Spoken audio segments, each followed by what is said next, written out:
নমস্কাৰ বান্ধৱসকল, কাকতি ক্ৰিয়েশ্যন চেনেলত আপোনালোক সকলোকে স্বাগতম জনাইছোঁ। আমি সকলোৱে মহাভাৰতৰ কৌৰৱ পাণ্ডৱৰ বিষয়ে বহু কথাই জানো। ৰজা কুৰুৰ পৰা আৰম্ভ কৰি পৰৱৰ্তী বংশধৰ সন্তানসকলক কুৰু বংশ বুলি কোৱা হয়। কুৰু বংশৰ সন্তানসকলেই হৈছে কুৰু ৰাজকুমাৰ, কৌৰৱ আৰু পাণ্ডৱ। কিন্তু কৌৰৱ আৰু পাণ্ডৱসকল জানো ৰজা কুৰুৰ বংশধৰ সন্তান হয়? কৌৰৱ পাণ্ডৱসকল যদি কুৰু বংশৰ সন্তান নহয়, তেন্তে কোন বংশৰ হয়? আজি এই কৌৰৱ পাণ্ডৱৰ বংশৰ বিষয়ে কিছু কথা ক'বলৈ লৈছোঁ। কৌৰৱ পাণ্ডৱৰ বংশৰ বিষয়ে এই কথাবোৰ জানিবলৈ ভিডিঅ'টো শেষলৈকে অৱশ্যেই চাব, আৰু আগলৈও এনেধৰণৰ অন্য পৌৰাণিক কথা জানিবলৈ কাকতি ক্ৰিয়েশ্যন চেনেলটো ছাবস্ক্ৰাইব কৰি ল'ব। আহকচোন এতিয়া আমাৰ কথা আৰম্ভ কৰোঁ। আমাৰ আজিৰ কথাভাগ মহাভাৰতৰ পৰা লোৱা হৈছে। কৌৰৱ আৰু পাণ্ডৱ। সাধাৰণ দৃষ্টিত চাবলৈ গ'লে এই কৌৰৱ আৰু পাণ্ডৱসকল হৈছে চন্দ্ৰ দেৱতাৰ বংশধৰ, অৰ্থাৎ চন্দ্ৰবংশী। এই বংশটোৰ উৎপত্তি চন্দ্ৰ দেৱতাৰ পৰা হোৱা বাবে চন্দ্ৰবংশী। ৰজা পুৰুৰ পাছত এই বংশৰ নাম হয় পুৰু বংশ। ৰজা কুৰুৰ পৰা এই বংশৰ নাম হয় কুৰু বংশ। পাছত ৰজা ভৰতৰ পৰা এই বংশৰ নাম হয় ভৰত বংশ। ৰজা ভৰতৰ পুত্ৰ হয় দুষ্যন্ত, দুষ্যন্তৰ পুত্ৰ হয় শান্তনু, শান্তনুৰ পুত্ৰ হয় ভীষ্ম, চিত্ৰাংগদ আৰু বিচিত্ৰবীৰ্য। এতিয়া কথা হ'ল, কৌৰৱ পাণ্ডৱসকল দৰাচলতে এইসকলৰ বংশধৰ নহয়। তেন্তে কৌৰৱ পাণ্ডৱসকল প্ৰকৃততে কাৰ বংশৰ? শান্তনু আছিল কুৰু বংশৰ ৰজা। ৰজা শান্তনু আৰু দেৱী গংগাৰ পুত্ৰ হ'ল দেৱব্ৰত অথবা ভীষ্ম।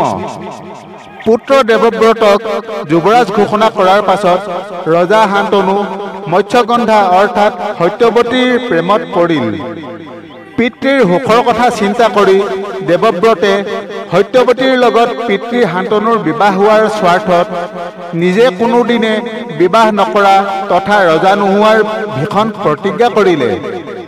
এই প্ৰতিজ্ঞাৰ পাছৰ পৰাই দেৱব্ৰতৰ নাম হ'ল ভীষ্ম। তাৰ পাছত ৰজা শান্তনু আৰু সত্যৱতীৰ বিবাহ সম্পন্ন হয়। শান্তনু আৰু সত্যৱতীৰ চিত্ৰাংগদ আৰু বিচিত্ৰবীৰ্য নামে দুই সন্তান জন্ম হয়। ৰজা শান্তনুৰ মৃত্যুৰ পাছত চিত্ৰাংগদ হস্তিনাপুৰৰ ৰজা হয়। পিছে চিত্ৰাংগদ নামৰ এজন গন্ধৰ্ব ৰজাৰ লগত যুদ্ধ কৰি ৰজা চিত্ৰাংগদৰ মৃত্যু হয়। তেতিয়া বিচিত্ৰবীৰ্যক হস্তিনাপুৰৰ ৰজা পতা হয়। ৰজা হোৱাৰ পাছত ভায়েক বিচিত্ৰবীৰ্যৰ বিবাহৰ কাৰণে ককায়েক ভীষ্মই অম্বা, অম্বিকা আৰু অম্বালিকা নামৰ কাশীৰাজৰ তিনিগৰাকী ৰাজকন্যা বলপূৰ্বকভাৱে উঠাই লৈ আহে। পাছত শালবৰাজৰ লগত অম্বাৰ প্ৰেমৰ সম্পৰ্ক থকাৰ কথা জানিব পাৰি অম্বাক শালব ৰাজ্যলৈ পঠিয়াই দিয়া হয়। আন দুগৰাকী ৰাজকুমাৰী অম্বিকা আৰু অম্বালিকাৰ লগত বিচিত্ৰবীৰ্যৰ বিবাহ কৰা হয়। কিন্তু বিবাহৰ কিছুদিন পাছত সন্তান জন্ম হোৱাৰ আগতে বিচিত্ৰবীৰ্যৰ মৃত্যু হয়। বিচিত্ৰবীৰ্যৰ মৃত্যুৰ লগে লগে কুৰু বংশ ভৱিষ্যত উত্তৰাধিকাৰীহীন হৈ পৰে।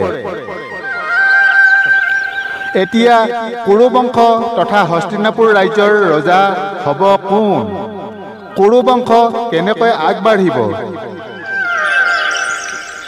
কুৰু বংশৰ ভৱিষ্যতৰ বাবে পিতামহ ভীষ্ম আৰু ৰাজৰাণী সত্যৱতীৰ মাজত বহুতো আলোচনা হয়। অৱশেষত দুয়ো আলোচনা কৰি হস্তিনাপুৰ ৰাজ্যৰ ভৱিষ্যত উত্তৰাধিকাৰী পুত্ৰ প্ৰাপ্তিৰ বাবে মহৰ্ষি ব্যাসদেৱৰ সহায় লোৱাৰ সিদ্ধান্ত গ্ৰহণ কৰে। মহৰ্ষি ব্যাসদেৱ হৈছে ৰাজৰাণী সত্যৱতীৰ পুত্ৰ। সত্যৱতী আৰু ঋষি পৰাশৰৰ মিলনৰ ফলত মহৰ্ষি ব্যাসদেৱৰ জন্ম হৈছিল। ব্যাসদেৱৰ জন্মৰ পাছতহে ৰজা শান্তনুৰ লগত সত্যৱতীৰ বিবাহ হৈছিল। এতিয়া ৰাণী সত্যৱতীয়ে নিজৰ পুত্ৰ ব্যাসদেৱৰ সহায়ত বিচিত্ৰ বীৰ্যৰ বিধৱা বোৱাৰী অম্বিকা আৰু অম্বালিকাৰ জৰিয়তে কুৰু বংশ তথা হস্তিনাপুৰৰ ভৱিষ্যত ৰজা জন্ম দিয়াৰ সিদ্ধান্ত লয়। এনেদৰে সন্তান জন্ম দিয়া ব্যৱস্থাটোৰ নাম হৈছে নিয়োগ প্ৰথা। নিয়োগ প্ৰথাৰ জৰিয়তে উত্তৰাধিকাৰী প্ৰাপ্ত কৰা বহুতো পৌৰাণিক কাহিনী শাস্ত্ৰত উল্লেখ আছে। আমাৰ কাকতি ক্ৰিয়েশ্যন চেনেলত প্ৰকাশ কৰা অংগ বংগ কলিংগ জন্ম কথা এনে নিয়োগ প্ৰথাৰ অন্য এক কাহিনী। সিদ্ধান্ত গ্ৰহণ কৰি সত্যৱতীয়ে পুত্ৰ ব্যাসদেৱক মাতি আনে।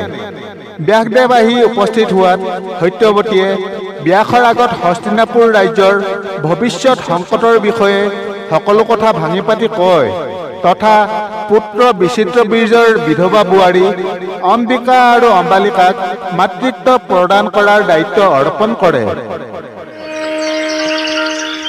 মাতৃ সত্যৱতীৰ মুখে সকলো কথা জানিব পাৰি হস্তিনাপুৰ ৰাজ্যৰ ভৱিষ্যতৰ কল্যাণৰ স্বাৰ্থত মহৰ্ষি ব্যাসে দুয়োগৰাকী ভাই বোৱাৰীক সন্তান প্ৰদান কৰিবলৈ মান্তি হয়।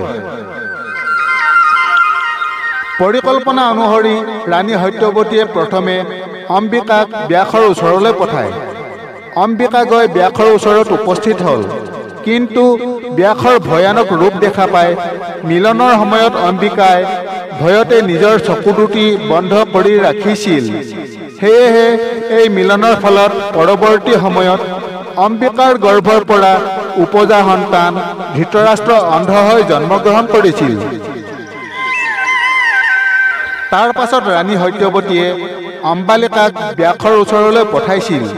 পিছে ব্যাসৰ ৰূপ দেখি অম্বালিকাৰো ভয় লাগিছিল। সেয়ে মিলন কালত ভয়তে অম্বালিকা হেতা পৰি গৈছিল। ফলত পৰৱৰ্তী সময়ত অম্বালিকাৰ গৰ্ভৰ পৰা হেতা পৰা পাণ্ডুৰ বৰণৰ পুত্ৰ পাণ্ডুৰ জন্ম হৈছিল। অম্বিকা আৰু অম্বালিকাৰ লগত হোৱা মিলনৰ ফলত পৰৱৰ্তী সময়ত কেনেধৰণৰ সন্তান জন্ম হ'ব, এই সকলো কথা মহৰ্ষি ব্যাসে মাতৃ সত্যৱতীৰ আগত কৈছিল। ব্যাসৰ মুখে সকলো কথা শুনি ৰাণী সত্যৱতী চিন্তাত পৰিছিল।